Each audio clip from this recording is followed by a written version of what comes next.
Hi there and welcome. It's Jennifer McGuire. I'm glad you're here again. Today I have a shorter video for you sharing how I batch created some quick stepped up masked cards. So we'll do basic masking, do some basic stamping, and then do just a few simple things to make them each different and special. So lots of little techniques and tips thrown into this video, and I hope it's helpful to you. I will once again be using some products from Gina K Designs.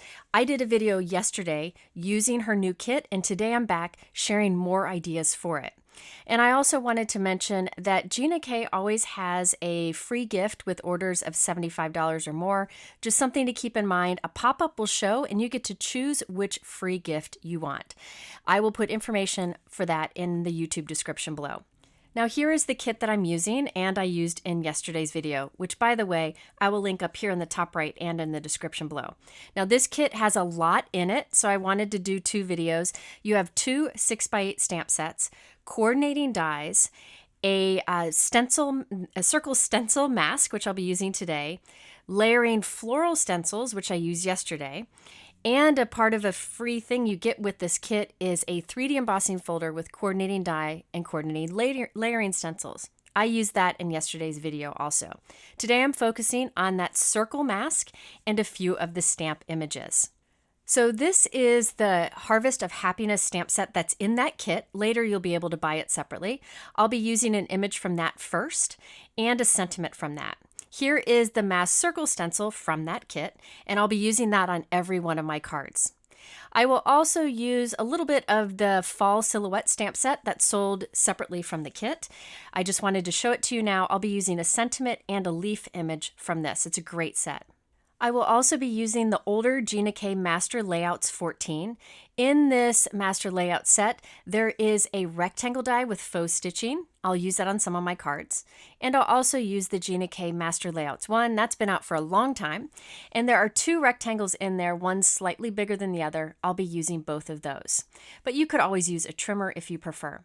So using the dies in those sets, I cut a bunch of rectangles that are 3 3/4 inches by 5 inches. Some of them have faux stitching on the inside edge, some of them don't. I just wanted both because I'm going to make a bunch of cards.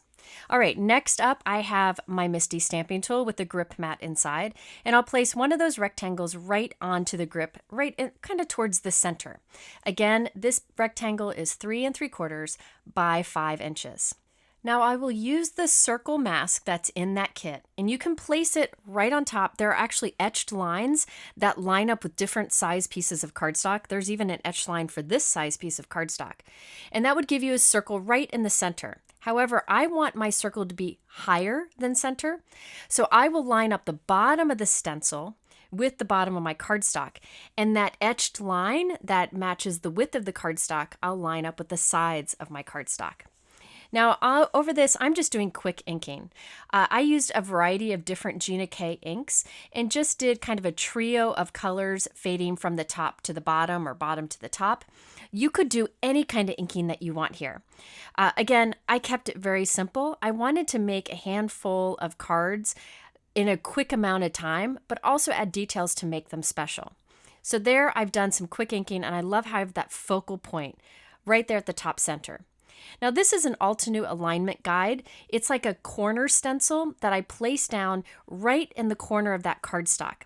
That way, every time I know to put my cardstock in that spot. So I'll leave that corner in my MISTI. I have two images from the Harvest of Happiness stamp set that's included in the kit. One is a leaf and one is a sentiment.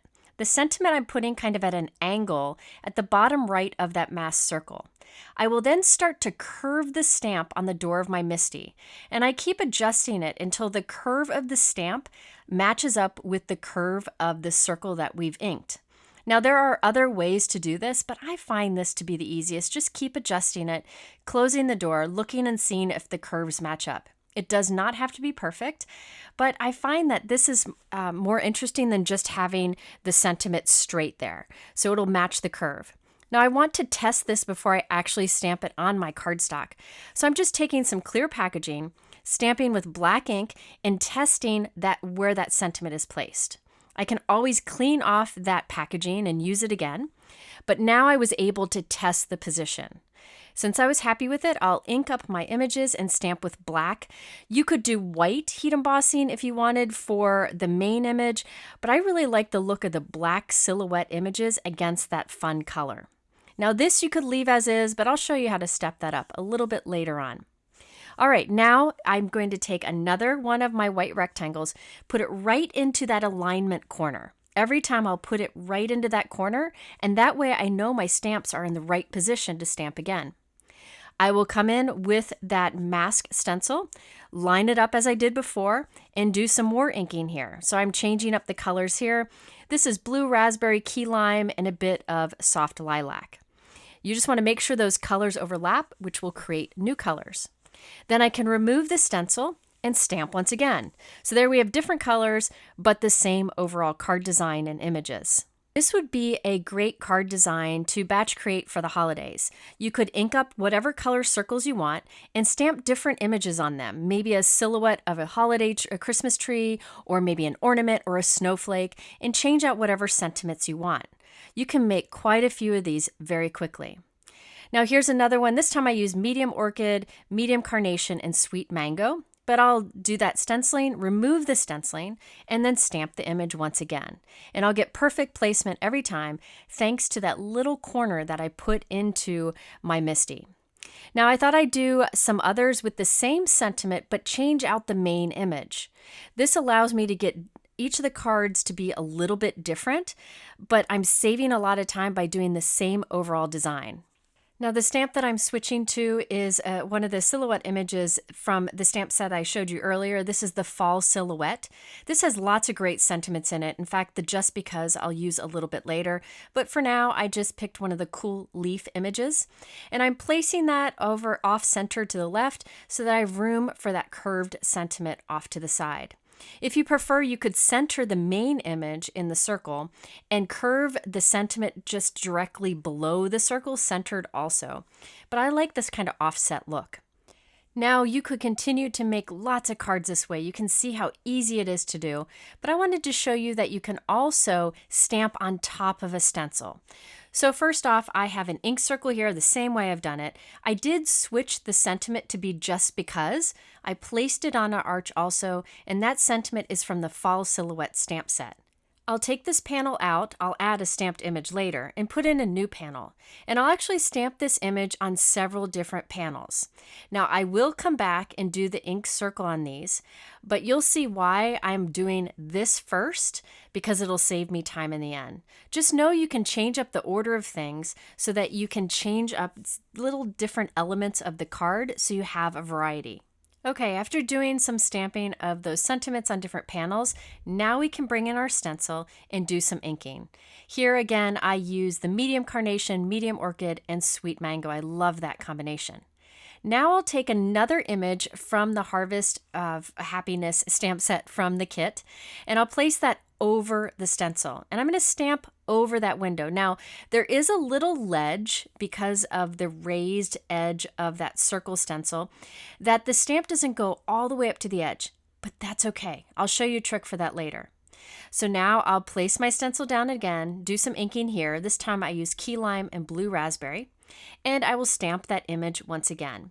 So the reason I'm stamping this over the stencil is it keeps our image in the circle. So earlier the image kind of went over the circle and outside of the circle. This method gives you the option of keeping it contained in the circle, and it's completely up to you. At this point, you can see how these silhouette images that Gina's famous for work really well with this type of card design, but I also wanted to show you that outline images work great too. This is Gina K's new Change is Beautiful stamp set. I think this is such a beautiful floral image. It is fantastic. It's one that's great for coloring or for using as backgrounds, but I thought I'd show you today that you can use this over the masked circle. So I have my stencil down over a background. I've already done the inking in the circle, and I'm taking that large floral image and placing it right on top. So any image really would work well here. I'll keep that stencil there and I'll stamp over the stencil. Now you'll have to put a little extra pressure around the edge of that circle because you have the raised edge of the stencil and you need to stamp through it. But you can get an image this way, and it makes for a really fun card and allows you to use these large outline images in different ways. Really, any image you could stamp like this. So I'll place in a new one. I've already stamped a sentiment on this one. I'll put the stencil back in place, lining up that circle, and stamp once again. So you could not only batch create cards with this method, but you can batch create different cards. Each one can be a little bit different. So now I have all of these panels where I've stamped a sentiment, done some inking, and stamped an image. But I wanted to add a little bit more interest to them, and I'm going to show you a few different ways to do so. With my first example, I wanted to encourage you to look around your house for something that you could stamp texture with. Now with this one, I stamped at the beginning of this video and inked it. I wanted to add a little bit of interest to that inked area. So I'm laying the stencil back over it. I could have done this earlier, but I didn't think of it at the time. And I'm using my adhesive eraser. Adhesive erasers have a bumpy texture on the side, and I thought I would stamp with that. So I'm pressing the adhesive eraser, the side of it, into my Blues Raspberry ink, and then I'll just stamp it over that stencil opening. This will give a fun texture in the background. So you could use bubble wrap, you could use the texture off maybe like a woven placemat. Look around your home for different textures that you can stamp with, and it's great for stamping over a stencil like this. Now with this adhesive eraser, I can easily wipe it off. You'll see me do that later. But in the meantime, I can do a bunch of textured stamping with it. Now, if you'd rather use a real stamp, you could use any background stamp and stamp over the stencil. Again, you have to push extra on the edges of the circle stencil, but you should be able to do so. You'll see me wipe off the blue ink from the adhesive eraser very easily with a baby wipe, and I'll switch to pink, which I'll do over this pink background. Now, an adhesive eraser is a really inexpensive tool I recommend you have outside of stamping with it. It's great for removing adhesive from where you don't want it. So say you get a clear liquid glue like Gina K Connect in a place you don't want it, just let it dry completely, and then you can use the adhesive eraser to remove it. So one way to step up these cards is to add some stamping or look of texture within that inked window. Another thing you can do is using an embossing folder on the background. This is a wonderful way to add real texture that doesn't add bulk. So I have my Gina K Intri-Cut die cut machine. This is great because all you have to do is adjust the dials on the side to do different things in the die cut machine. You don't have to change the sandwich of the plates you use. I have put one of my inked and stamped backgrounds into the Gina K Swiss Dot embossing folder, and I'll run that through my die cut machine. This will put a great dot pattern over the entire background. It's not too distracting, but in real life it adds so much interest to that simple panel. By the way, I use this embossing folder a lot, and I used it in my last video also. Here is another panel that I'll run through. Now I will show you a way to step this panel up even more a bit later on, but for now, look at that fun dot pattern. It really brings that card alive. Now, as I was making all of these panels, you may have noticed that I got a few ink fingerprints on some of them because I was trying to hurry and was a little messy. If you have little ink fingerprints anywhere, use a sanding block to remove that. No one will ever know, and it'll remove that ink that's right on the surface of the cardstock. I will link to the sanding blocks that I use below. They're inexpensive and they work wonderfully. I will show you another reason you should have sanding blocks in your stash in just a moment. But first, if you stamped over a stencil and it didn't really go all the way up to the edge and you really want it to, you can always go in with a black pen and just continue the lines all the way to the inked edge. Now, I did not do this on most of my panels. I don't think you need to, but I wanted to mention that in case you wanted to. On this one with this image that didn't reach the bottom of the circle because the image was a bit shorter, I did extend those to go all the way to the bottom of the circle with the black pen. Super easy to do. I wanted to show you another way you can step up one of these backgrounds to really make it stand out in real life, and that is to put the stencil back on so that you have the inked area and the opening of the stencil, and then spray over it with some sort of glitter mist. I'm using glitter dust from Therm. I take that outside, spray over it, and this is the iridescent version, and it puts lots of sparkle inside of that circle. It doesn't rub off, and it dries pretty quickly. I love this stuff, and it's much sparklier in real life. So that's one fun way to step up this card. Now, my favorite way to step up these card panels is to use an embossing folder and that sanding block that I just showed you a few moments ago. So this is one of the panels that I inked and stamped, and then I used the dot embossing folder. I'm using my sanding block to gently sand away the ink from the raised dots on this panel. This is something that you can do with any embossing folder, whether it's a traditional 2D or one of the thick 3Ds. You can easily sand off the raised surface, and look at now those raised dots are white, which really adds some fun interest to the simple card panel.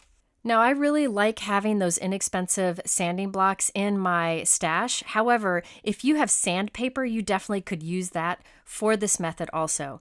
It really is a fun way to use your embossing folders and make your cards stand out. All right, now we have all of these panels created. It's time to turn them into cards.